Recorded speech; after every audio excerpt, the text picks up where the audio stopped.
呀，熟了，看我这省事儿不？炖鱼、粘卷子、贴饼子一锅出，满足家人不同的口味。纯玉米面的饼子特别暄软。再看这大花卷儿，一锅出。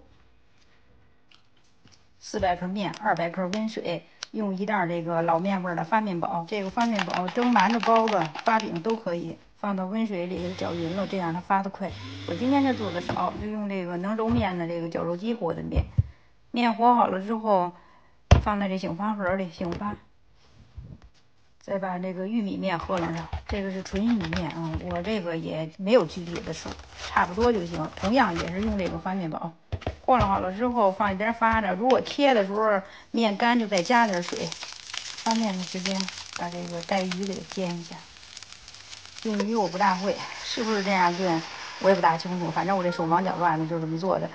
哪位您做的好吃，评论区留言，我也可以学学。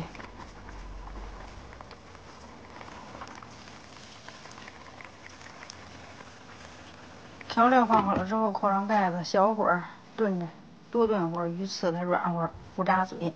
差不多40分钟了，面也发了，然后把面擀成一长方形的面片，厚一点啊，别薄了。上下都往中间折，然后切成3公分块。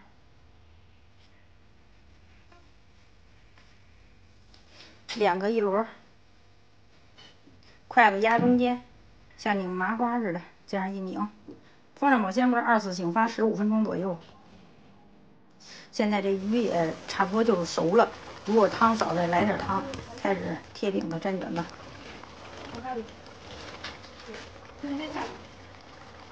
扣上盖15分钟，小点火啊。这个它不像咱们小时候那大柴锅，那个烧柴火周边都有嘎子，大了这个汤就熬没了。小火它没有嘎子。哎呀，这个卷子和这个玉米面饼子都吸了好多鱼汤。我这个放最小火，还干汤呢，凑吃。开饭，今天正好圣亚佐老师生日，孩子又炒了几个菜。开饭。